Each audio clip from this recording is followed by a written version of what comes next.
Mangwanani ano tinokwazisa nezita Ishe wedu Jesu Kristu, tinokwazisa mhuri yeZimbabwe, ndokwazisa kereke yaJesu Kristu kumativi mana ose enyika yedu, ndokwazisa vana vaMwari vese vatendi vanoda Jesu nevanomunamata. Mwari kudenga ngaakukomborerei, akuitirei zvakanaka. Ndini wenyu Reverend A.D. Madao, Bishop we-AFM in Zimbabwe. Ndinouya kwamuri neshoko raMwari, ndinouya kwamuri nekurudziro, ndinouya kwamuri nenyasha namakomborero anobva kudenga. Mwari akuitirei zvakanaka. Ngatikotamise uso ndinamate. Baba, ndinokutendai nenguva yeshoko, ndokutendai nenguva yeshumiro. Fambai Baba, muputire nyika yedu nenyasha, muputire vatendereri nenyasha. Batai umwe noumwe achanzwa shoko iri, dova redenga ngariburuke. Muite minana muupenyu hwavanhu venyu, muporese vanorwara, musunungire vakasungwa, mumutse vakawira pasi, mupe tariro kune vasina tariro. Chiedza chikunde rima muhana dzavanhu venyu. Zvokwadi yenyu Baba itore umambo. Shoko renyu haridzoki kwamuri sina kuita zvamarituma. Ndanamata, komborerai, ropafadzai, poresai, natsai, konesai, dzosai vanhu venyu vauye kwamuri Baba. Ndakumbira nokutenda nezita raJesu wedu Ishe nomuponesi wedu. Amen. Mangwanani ano tichaverenga kubva kurugwaro rwaLuka, Evangeli yaLuka chapter 1 verse 26 kubvisvika paverse ya 30. Nomwedzi wechitanhatu mutumwa Gabrieri wakatumwa naMwari kuguta reGarirea rinonzi Nazareta, kumhandara yakanga yanyengwa nomurume wainzi Josefa weimba yaDhavhidhi, zita remhandara rainzi Maria. Mutumwa akapinda kwaari akati, kwaziwa iwe wakaropafadzwa, Ishe unewe. Iye akavhunduka kwazvo achivhunduswa neshoko iro, akafunga kuti kukwazisa kwakadaro ndokweiko? Ipapo mutumwa akati kwaari, usatya Maria, nekuti wanzwirwa nyasha naMwari. Mangwanani ano musoro wenyaya yangu unoti kukwaziswa nedenga. Kukwaziswa nedenga. Mukurarama kwedu tinokwazisana savanhu vatema, sevana vevu. Pese patinosangana tinokwazisana. Pane makwazisiro atinoita vezera redu, kunoenderana nemazera akakwazisa uko. Kune makwazisiro atinoita shamwari dzedu dzepedyo. Kune mukwazisiro waunoita shamwari yawamboona Maxen, neshamwari yawakapedzera kuona kwenguva yakareba. Tine mukwazisiro watinoita vakuru kwatiri pazera nevakuru pazvinzvimbo zvokurarama. Tine mukwazisiro watinoita vabereki. Pakurarama kwedu pane mukwazisiro watinoita masahwira edu. Pakwazisa ikoku tine mukwazisiro watinoita vatezvara. Tine mukwazisiro watinoita ambuya vasha. Tine mukwazisiro watinoita nanavo. Tine mukwazisiro zvakare watinoita vatorwa vatisingazivi. Kukwazisa kunoratidza ushamwari. Kukwazisa kunoratidza kugamuchira munhu. Kukwazisa kunotaura ukama huri pakati penyu. Ndinozviziva kuti kune mumwe mukwazisiro aunoti waitwa unonzwa kuti panapa handisi kugamuchirwa, panapa handisi kudiwa, panapa handina ukama nevandigamuchira. Ndakambogara kune imwe nyika kwainzi hakumhoresewi, hakukwazisiwi munhu wausingazivi. Waipinda mubhazi wosvika rakazara vanhu, hapana waunokwazisa. Unopinda mutraini yakazara vanhu, hakuna waunokwazisa. Kunyange munzvimbo munharaunda yaunogara, vausingazivani navo hauvakwazise. Mangwanani ano nyaya yangu ndiri kutaura pamusoro pekukwaziswa nedenga. Ndine vimbo mangwanani ano, pane jaya richakwaziswa nedenga, pane musikana uchakwaziswa nedenga, kune mhuri ichakwaziswa nedenga, kuna baba naamai vachakwaziswa nedenga, pane rudzi mangwanani ano ruchakwaziswa nedenga. Pane mukwazisiro wedu wepano pasi nemukwazisiro unoita denga. Pane mukwazisiro womweya. Ukaverenga vaHebrew chapter 11 verse 13 unoinzwa ichiti kumagamba okutenda varipo vakafa vachitenda vasina kugamuchira zvipikirwa asi vakazviona zviri kure vakazvikwazisa. Ndinombofunga kuti zvipikirwa zvinokwazisiwa sei. Pane mukwazisiro wavanhu nomukwazisiro womweya. Pane mukwazisiro wavanhu nomukwazisiro wedenga. Pano tiri kutaura nyaya dzomweya. Ndiri kuvimba kuti pane achakwaziswa nedenga zuva ranhasi. Shoko raMwari rinoti pamwedzi wechitanhatu mutumwa Gabrieri wakatumwa naMwari kuguta rinonzi guta rekugarira rinonzi Nazareta. Galilee was a province. Nazareta is the city. Nazareta is the town. Kumwanasikana kana mhandara yakanga yakapfimbwa ikakumbirwa kana kuti mhandara yakabvisirwa pfuma nemurume unonzi Josefa yaive mhandara inonzi Maria. Shoko raMwari rinoti panosvika mutumwa kuna Maria kumhandara iyi, Gabriel unoti kwaziwa iwe wakaropafadzwa, Ishe unewe. Rimwe rinoti kwaziwa iwe wakaropafadzwa pakati pavakadzi, wakaropafadzwa among the women. Iye akavhunduswa kwazvo neshoko iro, akati mumwoyo make kukwazisa kwakadini kwakadai, mukwazisiro uyu wakamira sei? Ipapo mutumwa ukati usatya, warangarirwa naMwari, wawanwa nashandisha naMwari. Nechinoti you are highly favored. You are highly favored. Vana baba nana mai, mukwazisiro wandiri kutaura mangwanani ano, kana denga rakukwazisa rinoshandura upenyu hwako richiubvisa paguruva uchigadzwa pazvigaro zvamadzishe. Kana denga rakukwazisa upenyu hwako haurambi hwakadaro, unobviswa muninga nomumakomba mawakakura nemawakazvarirwa uchigadzwa panzvimbo dzepamusorosoro uchiva guta rakavakwa pagomo. Kana denga rikakukwazisa unova mukadzi wakasiyana navamwe vakadzi vose nekuti wawana favor inobva kuna Jehovha. Kana denga rakukwazisa unova murume wakasiyana navamwe varume vose munharaunda yaunogara. Kana denga rakukwazisa unova mwana akasiyana navamwe vana panzvimbo yawakaberekerwa nemhuri yawakaberekerwa. Kana denga rakukwaziswa unoendeswa paligi yako wega, unoendeswa palevel yako wega, unoiswa panzvimbo yako wega. Kwaziso yedenga inochinja malevels. Kwaziso yedenga inonzi nevakomana inochinja masettings. Upenyu hwako haurambi hwakadaro, mararamiro ako haurambi hwakadaro. Kana denga rakukwazisa upenyu hwako haurambi hwakadaro. Kana denga rakukwazisa direction yeupenyu hwako inoshanduka. Kana denga rakukwazisa destiny yako inoshanduka. Kana denga rikakukwazisa unosiyana na vamwe vanhu. Kana denga rakukwazisa mamiriro ezvinhu muupenyu hwako anoshanduka. Hambofi akaramba akadaro. Kana denga rakukwazisa your story will never remain the same. Kana denga rakukwazisa kunyangwe zita rako rinoshanduka. Kana denga rakukwazisa step yako inoshanduka. Kana denga rakukwazisa unowana favor kubva kuna Mwari. Rega ndikuzivise mangwanani ano, favor haisi fair. Favor ine nharo. Uchawana favor kuna Jehovha Mwari zuva ranhasi namangwanani ano. Jacob pana Genesis chapter number 32 kuna mukomana unonzi Jacob abva kunyika yePadan Aram kuHarani kwana sekuru vake kwana Labani achidzokera kunyika yokwavo. Mukomana uyu akanga atiza kumusha kwake achitiza mukoma wake aida kumuuraya.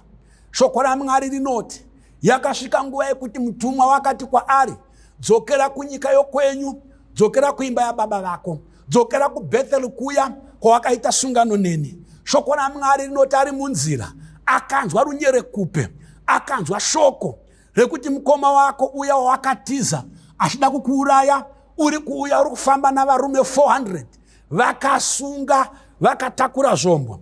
Murume wakatanga kuvhunduka, murume wakatanga kutya. Shoko raMwari rinoti ndobva ayambuka rukova runonzi Jaboka akasiya mudzimai umwe nevana, akaita mapoka, akasiya zvipfuwo zviri zvoga, ndobva asara ari oga.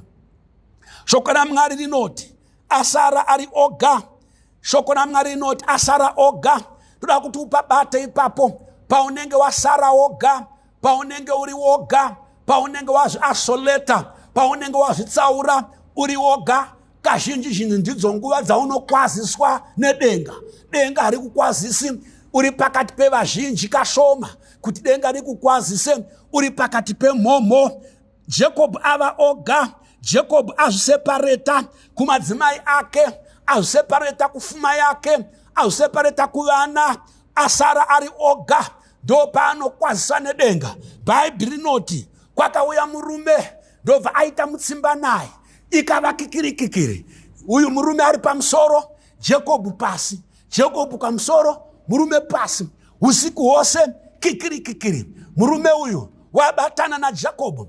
Ndakutenda Mwari kuti Jacob waive nomweya wokunzvera. Wakaziva kuti murume wandiri kukikisana naye uyu ndakwaziswa nedenga, ndakwaziswa naJehovha, ndasangana naMwari. Shoko raMwari rinoti Jacob wakamubata murume uyu, akaita mutsimba naye kusvikira murume akundwa naJacob. Kwakuda kuedza murume uyu unoti Jacob, ndirege ndiende shamwari, rega ndiende. Jacob unoti handikuregeri kusvikira wandiropafadza, handiriregeri denga, ngari ndikwazise kusvikira rachinja upenyu hwangu. Zvikanzi zita rako asati amubvunza zita, shoko raMwari rinoti wakamuhudyura hudyu, wakamubata pahudyu apa, akadisconnecta hipi yake. Chekutanga step yaJosefa yaJakobo yachinja, mufambiro wachinja. Chechipiri zvikanzi zita rako unonzi ani. Unoziva kana denga richikukwazisa, rega kunyepa kuti unonzi ani. Jacob wakayambuka rukova urwu, asi ndiri Esau, nokuti wakatora maropafadzo aEsau, akaba udangwe hwaEsau, akapfeka hembe dzaEsau, akaba nechitupa chaEsau. Ndo zvandiri kufunga inini kuti wakangofamba asi ndiEsau. Ndosaka asvika kwana sekuru vake achida kuroora Rasheli mudiki, akapiwa mukuru nokuti akanga ari mukuru, nokuti wazviti Esau. Kufunga kwangu ikoko, regai kundikanganisa kuti ndakanganisa Bhaibheri. Aiwa, kufunga kwangu handirambidzi kufunga, kandi ndiri munhu ndinofungwa. Ayambuka achiti ndiEsau. Mutumwa achimubvunza zita, hazvirevi kuti mutumwa harizivi zita. Mwari wedu unotibvunza zvimwe zvinhu. Pane imwe nzvimbo pana Genesis Mwari unoti Adhamu uripi? Kunge Mwari azivi kuna Adhamu chaari kuda chii Mwari? Uda kuti Adhamu ataure paari. Taura pauri, taura zita rako. Zita rako rinoreva karekta yako. Zita rako rinoreva background yako. Rinomirira rudzi rwako kwawakaberekwa. Pakataurwa zita rako, panotaurwa nyaya yako. Mamwe mazita ari associated nouyanga. Mamwe mazita ari associated nokumitisiwa. Mamwe mazita ari associated nokufoira chikoro. Mamwe mazita ari associated nemisikanzwa. Mamwe mazita ari associated neumbavha nechitsotsi. Kana denga rakubvunza zita, taura chokwadi pamusoro pe-background yako. Taura chokwadi pamusoro peunhu hwako. Taura chokwadi pamusoro pezvauri. Ndo panotangira nyasha. Murume uyu unoti handisi Esau, ndiri Jacob. Jacob means a supplanter. Jacob means a crook. Unovhuma kuti ndiri tsotsi, unovhuma kuti ndiri guruva, unovhuma kuti ndiri conman. Vhuma pamberi paMwari, taura zita rako kuna Jehovha. Kana denga rakukwazisa, taura zita rako. Ndobva anzi wachinja zita rako kubvira nhasi, hauchanzi Jacob, wakunzi Israeri, nekuti warwa naMwari ukakunda, uye wacharwa navanhu ukakunda. Unorwa naMwari ukakunda, worwa navanhu ukakunda. Nyaya yako inotangira kumweya, kumweya wakunda, nekunyika wakunda, kudenga wakunda, kuvanhu wakunda. Tanga wakunda kudenga, gadzisa nyaya dzako nedenga. Usati wagadza nyaya dzako navanhu, wana victory munyaya nyika zomweya. Usati wawana victory munyika yavanhu, gadzisa kunyika yomweya. Usati wauya kuvanhu, zvikanaka kudenga, zvikanakirana newe nedenga, zvese zvinonaka. Ndiri kutaura nyaya yekwaziso. Paanodzokera Jacob, akufamba nestepu yakasiyana. Haachafambi nestepu yaakanga achifamba nayo youtsotsi, youconman. Stepu yake yachinja. Vana baba naana mai, ivhangeri haisiye kungounganidzana muchechi tichiparidzirana nyaya dzeBhaibheri. Ivhangeri inovavarira kushandura hunhu hwomunhu, tsika dzomunhu, mufungiro womunhu, muraramiro womunhu. Udzokere pakufanana naMwari, udzokere patsika dzaMwari, udzokere pautsvene napakururama. Ivhangeri yatinoparidza haisi entertainment, haisi kunakidza vanhu. Tiri kuparidza vhangeri inoti shandurwa unhu hwako, shanduka mafambiro ako, shanduka tsika dzako dzauinadzo idzodzo dzaparadza upenyu hwako, dzaparadza mushato wako, dzaparadza ukama hwako navanhu, ngadzishandurwe. Tiri kuona Jacob wakwazisana nedenga, wakufamba nestepu yashiyana, zita rake rachinja. Denga ngarikushanyire nhasi, step yako ichinje, mufambiro wako uchinje, unhu hwako hushanduke, zita rako rinozikanwa semedhara. Panourayiwa vanhu ndo unotanga kufungirwa, panenge pabiwa zvinhu, paitwa umondi ndo panofungirwa iwewe, panenge paitwa huguruvha kana pabiwa zvinhu ndo unofungidzirwa, panenge paita muchato wadhirika ndo unofungidzirwa. Zita rako ngarishandurwe, sangana nedenga. Bhaibheri rinoti nzvimbo iyoyo yakachinja zita ndobva yakunzi Peniel kana kuti Fanuel. Fanuel means chiso chaJehovha. Ndakwaziswa nedenga, handina kufa, ndaona Mwari, handina kufa. Nzvimbo yaunogara inoshanduka, tsika dzako dzinoshanduka, zita rako rinoshanduka kana wakwaziswa nedenga. Pana Exodus chapter number 3 pane story yomurume watinosangana naye, akauraya munhu kuIjipita, zita rake rinonzi Moses. Auraya munhu kuIjipita, kana wauraya munhu wave mhondi, kana wadeura ropa wava nengozi, unotiza Ijipita. Paakanga oda kusungwa naFaro, Bhaibheri shoko raMwari rinoti ndobva aenda kunyika yeMidhiani. Ndo paakanoora musikana unonzi Zipora, mwanasikana waJethro, agara ikoko, akava murume akanga achipita basa rekuchengetwa navatezvara. Wakaona upenyu hwakuomera kusvikira pakuchengetwa kwaatezvara. Isu vanhu vatema, especially vari mukati meZambezi neLimpopo, Ramakweva naPlumtree Mutare, hatigari kwaatezvara. Vamwe kuMhiriko vanogara, asi isu hatichengeti kwaatezvara. Asi upenyu hunokuomera kusvikira wachengetwa kwaatezvara, uchiitiswa mabasa ekwaatezvara, uchitema huni dzekwaatezvara, uchichengeta makwai ekwaatezvara. Mozisi unopedzisira ava kuchengeta makwai ekwatezvara. Mwari wokudenga, Bhaibheri rinoti ari kumasango, pamasango eHorebhu achichengeta makwai. Number 1, mutizi womutemo uri kutsvakwa, uri pawanted. Number 2, murombo haana chinhu, haana kana chitupa, haana kana certificate, wakatakura tsvimbo. Shoko raMwari rinoti denga rakamukwazisa, wakaona gwenzi richipfuta, pasina moto unopedza gwenzi iroro, riri kupfuta asi hariperi, riri kupfuta asi haritsi. Unoziva denga kana rakukwazisa, unoona zvinoshamisa. Masayensi inovhioletwa, mitemo inovhioletwa, nature inovhiringidzwa kana denga rakukwazisa. Parinokwazisa Mozisi denga rinotanga kugadza nyaya yemafambiro ake. Hanzi Mozisi, visa shangu dzako, nekuti nzvimbo yavakamira itsvene. Bhutsu dzawakapfeka idzo ndedzamedhara, ndo bhutsu dzawakauraya nadzo. Wakapfeka pamwe bhutsu iyoyo, shangu iyo ndo yaakatsika nayo mutsipa womuIjipita, hatizivi. Asi denga kana rakukwazisa, rotanga rashandura mafambiro. Bvisa shangu dzako, nekuti nzvimbo yauri itsvene, unobvisa shangu Mozisi. Denga ramukwazisa. Chechipiri, Mozisi haasi muurayi chete, haasi murombo chete, haasi dzvinyu chete. Chechina, Mozisi is a stammerer, unokakama, haagoni kutaura. He is a poor man, haana chinhu. Mwari wokudenga ngaakudzwe. Kana denga rakukwazisa, ndati upenyu hwako haurambi wakadaro. Kana denga rakukwazisa rinokushandura. Mozisi tinomuona akubva ipapo, akuenda Ijipita kwaakatiza. Unoziva kana denga rakukwazisa, kuya kwawakatiza unokuenda. Kune vakatiza kumusha, vakati kune mamhepo, kune vakatiza kumusha, vakati kune zvikwambo nezvidhoma, vasingachatsiki kumusha. Asi kana denga rikasangana newe, rikakukwazisa, unodzokera kuna Faro, uya waakatiza. Afamba Mozisi, akudzokera. He is now Moses, no longer a murderer, but a deliverer. He is now Moses, no longer a stammerer, but a prophet of God. Kana denga rakushandura, rakushanyira, rakukwazisa, upenyu hwako unoshanduka. Unotanga kubva pakuve muurayi uchive musununguri wavanhu. Unotanga kubva munhu asina matura uchiva muprofita waMwari.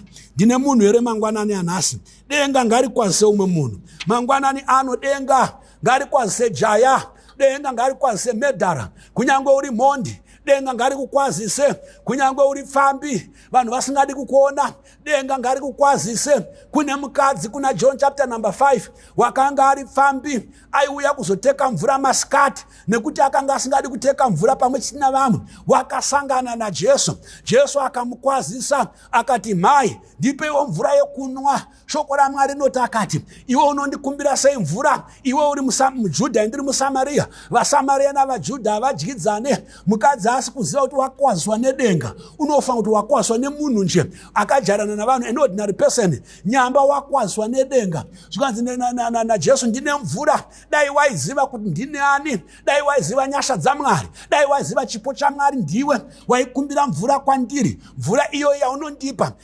ndinozonzwa nyota zvakare, asi yandinokupa inova tsime reupenyu, tsime remvura inovhakaira kuupenyu usingaperi. Zvikanzi unoiteka sei nei mvura iyoyo iwewe usina chekuteka? Uye tsime iri takaripiwa nababa vedu Josefa. Imi vaJudha munoti kunamata kunonamata kuJerusarema, isu tinoti tinonamata kuSamaria, kugomo. Jesu akati, nguva inouya uye yavapo yekuti vanonamata Mwari havachamunamati kugomo kana kuJerusarema, asi vanomunamata mumweya nomuzvokwadi. Zvino mukadzi, ndipei mvura iyoyo. Jesu akati, enda unodana murume wako. Zvikanzi, handina murume. Zvikanzi, yes, wataura chokwadi. Wanga una varume 5, wechi6 wauinaye uyu hasi wako.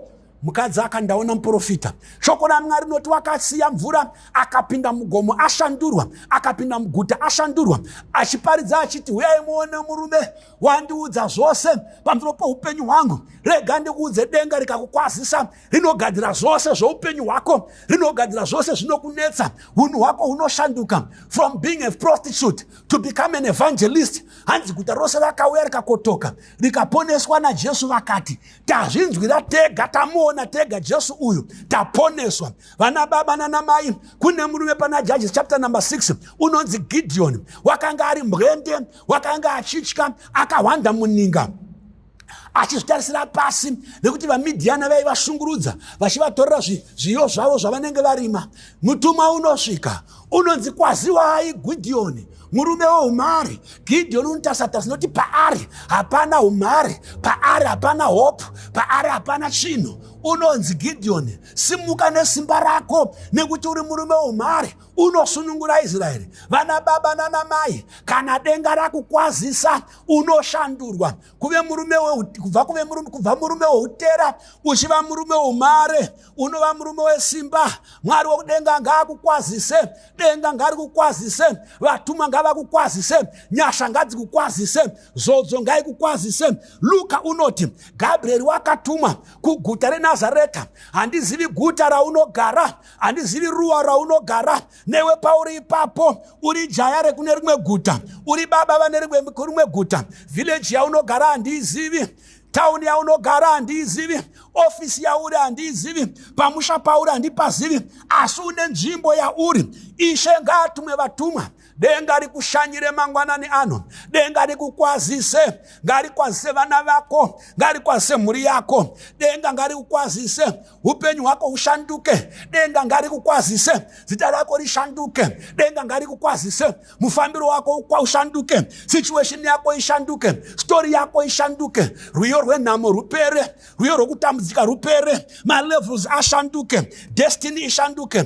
Kana wakwaziswa nedenga unonzi waropafadzwa. Kana waropafadzwa hakuna unokutuka, kana waropafadzwa hakuna unokudzikisira, kana waropafadzwa hakuna unokuroya. Vana baba nana mai, kana denga rakushanyira, impossibilities zvinova possible, zvinonzi hazviitiki zvinoitika. Wakambozvinzwa kupi iwe kuti mhandara inova pregnant? Mhandara isina kusangana nomurume inobata pamuviri pasina chinhu, panova nechinhu. Kana denga rakushanyira, zvinonzi hazviitiki zvinoitika. Kana denga rakukwazisa, science will be defied. Kana denga rakukwazisa, nature is violated. Kana denga rakukwazisa, malevels ako anochinja. Kana denga rakukwazisa, zvinonzi highly favored among women. Favor ine nharo vana baba nana mai, favor ine nharo vakomana nevasikana. Kana denga rakukwazisa, rokusiyira maropafadzo, rokusiyira favor. Favor inoti wadona wawina. Favor inoti kana waita offside hausi offside. Favor inoti uri pasi uri pamusoro. Favor yaJehovha ngaive pamusoro pako, ive navana vako. Denga ngari kukwazise, denga ngari kushanyire, denga ngari zviratidze kwaari. Mwari watinonamata ndiMwari anotaura navanhu, ndiMwari unozviratidza kuvanhu. Mangwanani ano nyika yeZimbabwe ngaikwaziswe nedenga. Hurumende yedu ngaikwaziswe nedenga. Vatungamiri vedu ngavakwaziswe nedenga. Matura edu, minda yedu ikwaziswe nedenga. Patinorima pakwaziswe nedenga. Industry yedu, economy yedu ngaikwaziswe nedenga. Zvinhu zvishanduke. Vana baba nana mai, ndinokunamatira mangwanani ano denga ngari kushanyire, denga ngari kukwazise upenyu hwako usaramba wakadaro. Rega ndikunamatire Baba muzita raJesu. Ndinokutendai nechizaruro cheshoko renyu. Ndaritaura nemwoyo wangu, ndaritaura neshungu. Ndinoshuva neniwo kuzarurwa. Baba, kufurira pamberi ndichikwaziswa nedenga. Kwazisai vanakomana muZimbabwe navanasikana.